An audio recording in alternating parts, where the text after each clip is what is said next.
Kata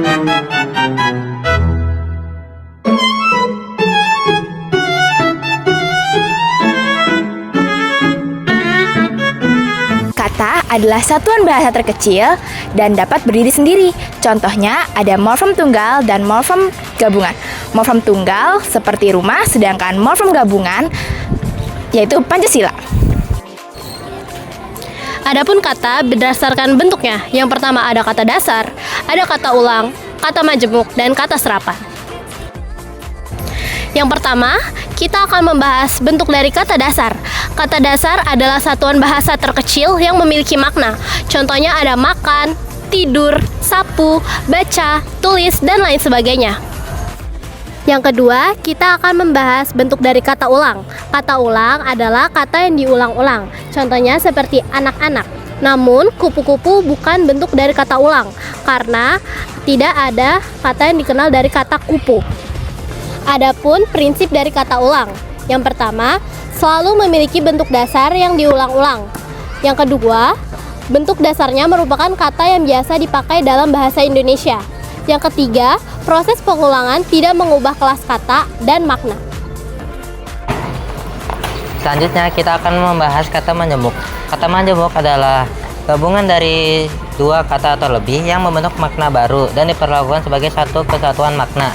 Seperti meja tulis adalah meja khusus untuk menulis. Rumah sakit adalah tempat orang untuk dirawat yang lagi sakit, bukan rumah yang lagi sakit. Dan kambing hitam adalah orang yang disalahkan, bukan kambing yang berwarna hitam.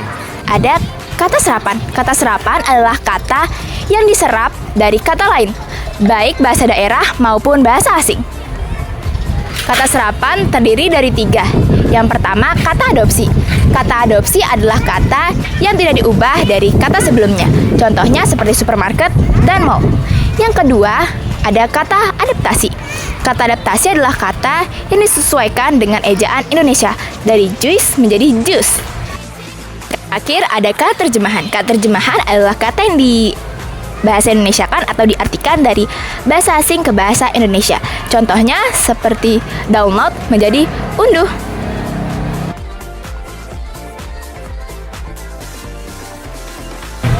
Yang selanjutnya adalah jenis-jenis kata. Yang pertama adalah kata benda atau nomina.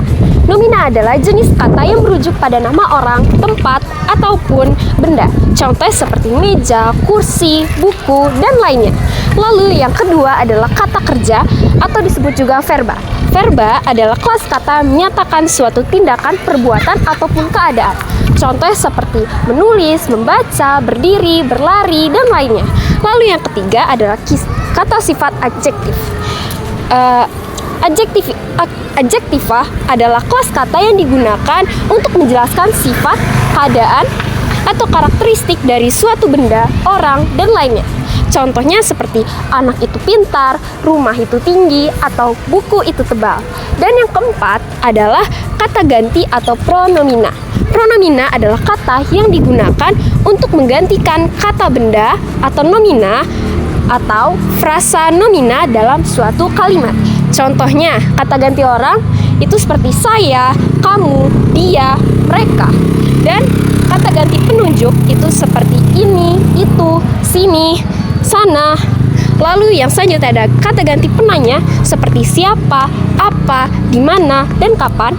Dan yang terakhir kata ganti kepemilikan yaitu ku, mu, nya. Dan kata ganti penghubung seperti yang. Dan berikutnya ada kata keterangan atau kata adverbial. Adalah kata yang menjelaskan kata sifat, kata kerja, dan kalimat. Contoh-contoh kata keterangan adalah sekarang, tadi, nanti, besok, selalu, di sini, di situ, hati-hati, pelan-pelan, sering atau jarang, dan lain-lainnya. Dan selanjutnya ada kata bilangan atau kata numeralia. Adalah kata yang menyatakan jumlah, urutan, tingkat, dan juga himpunan. Contoh-contoh kata bilangan adalah 1, 2, 3, 4, 5, pertama, kedua, ketiga, seperempat, dan setengah, dan lain-lainnya. Dan berikutnya ada kata sambung atau kata konjungsi. Adalah kata yang berfungsi menghubungkan kata frasa, kausa, dan kalimat. Contoh kata konjungsi adalah dan, tetapi, melainkan, ketika, sejak, hingga, sebelum, karena, sebab, dan sampai-sampai, dan lain-lain. Dan selanjutnya dan terakhir adalah kata sandang atau partikula dan artikula.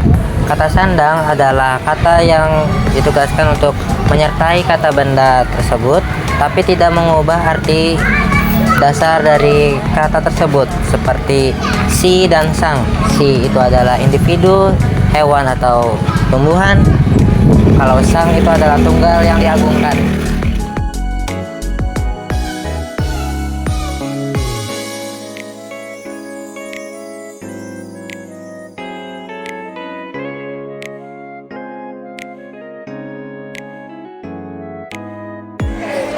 Selanjutnya kita akan mengobservasi teks dari kelompok 1. Setelah mengobservasi teks kelompok 1, saya menemukan bahwa kata yang paling banyak mereka gunakan adalah pantai, ancol, kawasan, wisata, pengunjung, dan yang. Kata pantai, ancol, kawasan, wisata, dan pengunjung termasuk ke dalam kelompok kata benda atau nomina. Kata ancol, pantai, kawasan, dan wisata merupakan jenis kata benda atau nomina karena merujuk pada nama tempat. Sedangkan pengunjung termasuk kata benda karena merujuk pada nama orang. Kata yang termasuk ke dalam kata ganti atau kata pronomina. Hal ini dikarenakan kata yang dapat menghindari pengulangan kata dan membuat kata menjadi lebih efektif sehingga lebih mudah untuk dipahami.